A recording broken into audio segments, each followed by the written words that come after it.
Historia de Lorca. A raíz de los resultados de las excavaciones arqueológicas que se han realizado, se sabe que Lorca ha estado poblada ininterrumpidamente desde el Neolítico final, hace más de 5.500 años. El temprano poblamiento permanente del Valle del Guadalentín se debió principalmente a la presencia de fuentes de agua, recursos minerales, y sobre todo que dicho valle constituye la vía de comunicación natural entre Levante y Andalucía Oriental.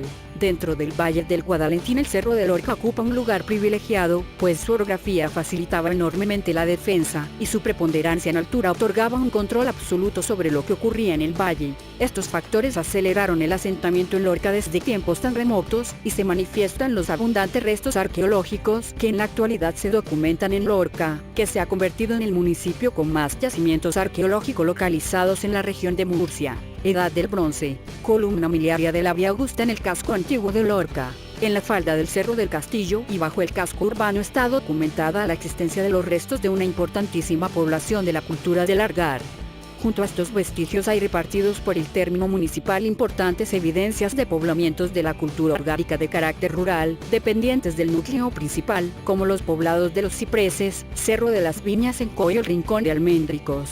Edad antigua. Ya en el periodo romano encontramos el asentamiento denominado Leocroca, recogido en el itinerario de Antonino y situado en plena Vía Augusta. En el Bajo Imperio la actual Lorca se convertirá en una población de la cartaginense, un asentamiento agrícola en el que predominarán las villae. Con la romanización, el Leocroca fue sufriendo una progresiva cristianización, y ya en el año 301 dos representantes de la diócesis lorquina acudieron al concilio de Elvira, en Granada. Edad Media. Porche de San Antonio. De la Lorca visigoda apenas tenemos noticias. En el 713 se firma el pacto de Teodomiro, Tormir, donde aparece ya el topónimo de Lurca, y por el que esta población pasa a integrarse en un territorio autónomo, junto con otras 6 ciudades, gobernado por Teodomiro, situación que se mantendrá hasta la muerte de este y la reorganización del Estado musulmán, llevada a cabo por Abd-al-Rahman II, que convirtió el territorio de Tormir en una demarcación dependiente de Córdoba, y así hasta la desmembración del califato con la muerte de Almanzor y la formación de los reinos de taifas, siendo la taifa de Lorca uno de ellos durante la primera etapa. El Tratado de Alcaraz en 1243 establece el protectorado de Castilla sobre la taifa de Murcia, con la ciudad de Murcia y todos sus castillos, que son desde Alicante hasta Lorca y hasta Chinchilla, siendo rey de Castilla y León Fernando III.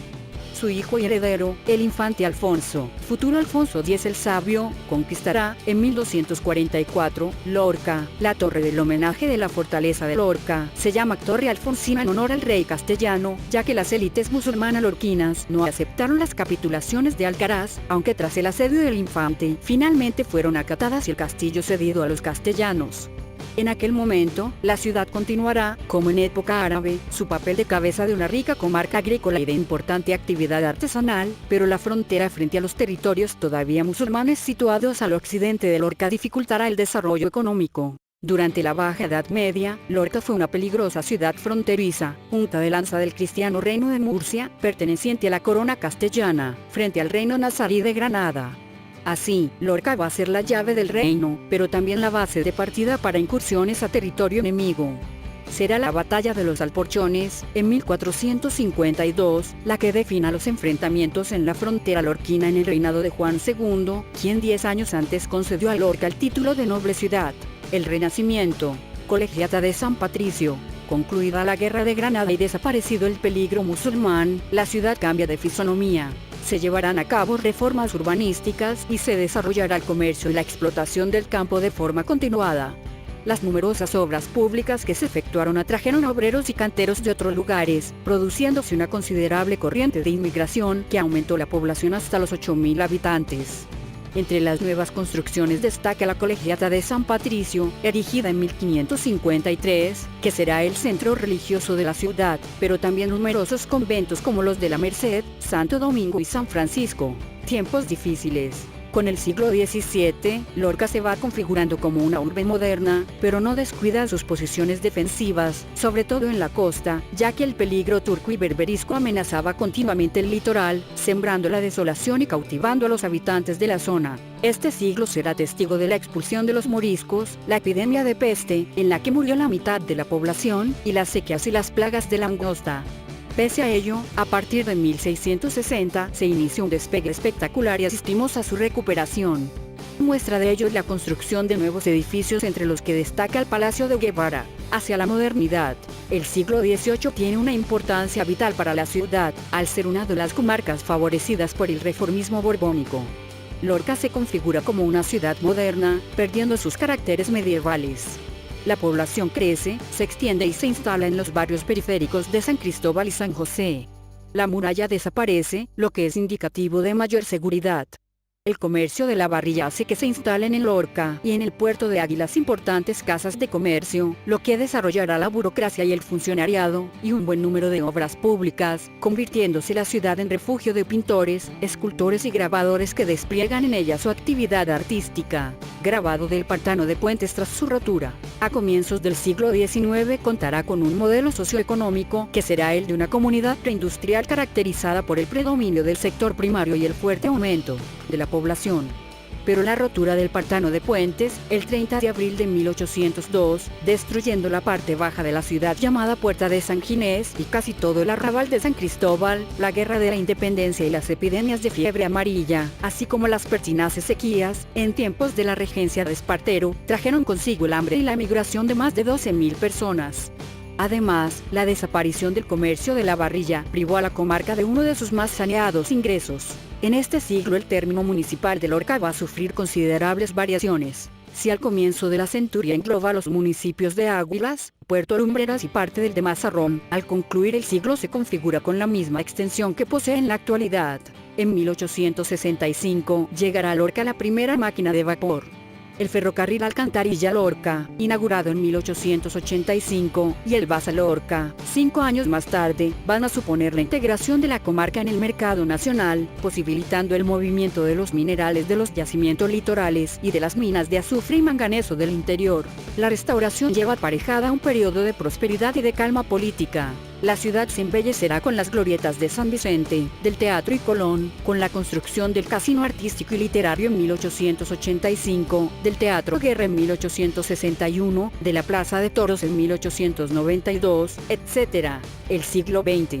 Calle de la Corredera. A comienzos del siglo XX la intensa explotación de los yacimientos mineros de la zona litoral va a suponer un relanzamiento de la vida económica de la comarca. La guerra civil va a traer consigo paradójicamente el inicio de la recuperación demográfica, aunque en las 2 décadas siguientes se producirá un estancamiento poblacional como consecuencia de la migración. Pero en la actualidad este flujo se ha invertido. Los curtidos, la alfarería, el cemento y las chacinerías dan a una ciudad eminentemente agrícola y ganadera un tono industrial al que está adscrito un importante porcentaje de la población. El siglo XX ha significado para Lorca, en definitiva, el progreso, el despegue tecnológico, el cambio lento y paulatino de las estructuras sociales, la especialización de los sectores productivos, etc. El 19 de octubre de 1973, Lorca, junto con Puerto Lumbreras, sufrió unas terribles inundaciones que provocaron más de 50 muertos. Tras esta riada se inauguró el Hospital Comarcal Santa Rosa de Lima, que se cerraría tras la inauguración en el año 1990 del nuevo Hospital Comarcal Rafael Méndez. El último siglo. El 29 de enero de 2005 se produjo un terremoto de 4,6 grados en la escala de Richter con epicentro en las pedanías de La Paca, 1068 habitantes en 2005, y Zarcilla de Ramos, 1077 habitantes en 2005, que provocaron diversos daños materiales, sobre todo en la estructura de diversos edificios, tanto en las ya citadas pedanías como en Avilés, Coy, Doña Inés, Don Gonzalo, El Pardo, La Canaleja y Zarzadilla de Totana. En estos últimos años la ciudad de Lorca crece y se expande comenzando a rozar los 90.000 habitantes. También se restauran y ponen en valor monumentos como el Huerto Ruano o el Porche de San Antonio ya en el año 2007. En 2008 el Consejo de Europa distinguió a la ciudad con el diploma de honor de los Premios Europa, que se concede anualmente. Terremoto de 2011. El 11 de mayo de 2011 3 terremotos sacudieron Lorca, dejando 9 muertos y cerca de 300 heridos.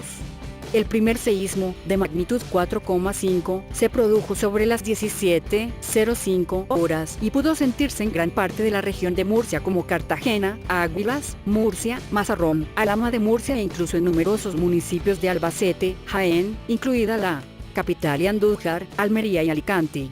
Se calcula que el hipocentro del movimiento sísmico se sitúa a menos de 10 kilómetros de profundidad, bajo la pedanía lorquina de La Hoya, según declaró el alcalde de este municipio. Francisco Jodar, quien señaló que en el casco urbano se registraron caídas de losas, vigas, techos, paredes y cornisas. Tras este primer movimiento, el Centro de Coordinación de Emergencias, 112, recibió cientos de llamadas. Un segundo seísmo se registró a las 18:47 horas, en este caso de magnitud 5,2, a menos de 500 metros de profundidad.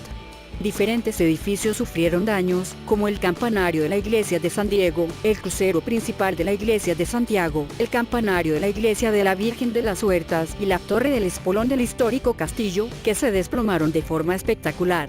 La nueva caída de techos, cornisas y demás elementos de la construcción pudo ser la que provocó las víctimas mortales, así como el aplastamiento de numerosos vehículos. Este terremoto se sintió en todas las zonas colindantes a la región de Murcia e incluso llegó hasta la Comunidad de Madrid. Cerca de 10.000 personas fueron evacuadas y unas 30.000 pasaron la noche en la calle. Fue el terremoto más destructor en España de los últimos 55 años. Se calcula que el 80% de los edificios quedaron dañados en mayor o menor medida. La noche del día 12 de mayo se produjeron varias réplicas, la más fuerte de magnitud 4 en la escala Richter. Como consecuencia de los seísmos del 11 de mayo, se llevó a cabo el derribo de 1.164 viviendas y 45 almacenes hasta el mes de septiembre de 2011, y siguiendo posteriormente pendientes de derribo unas 150 viviendas. Estimados amigos, vuestra suscripción gratuita al canal me ayudaría mucho para poder seguir haciendo vídeos como este. Gracias de antemano y hasta pronto.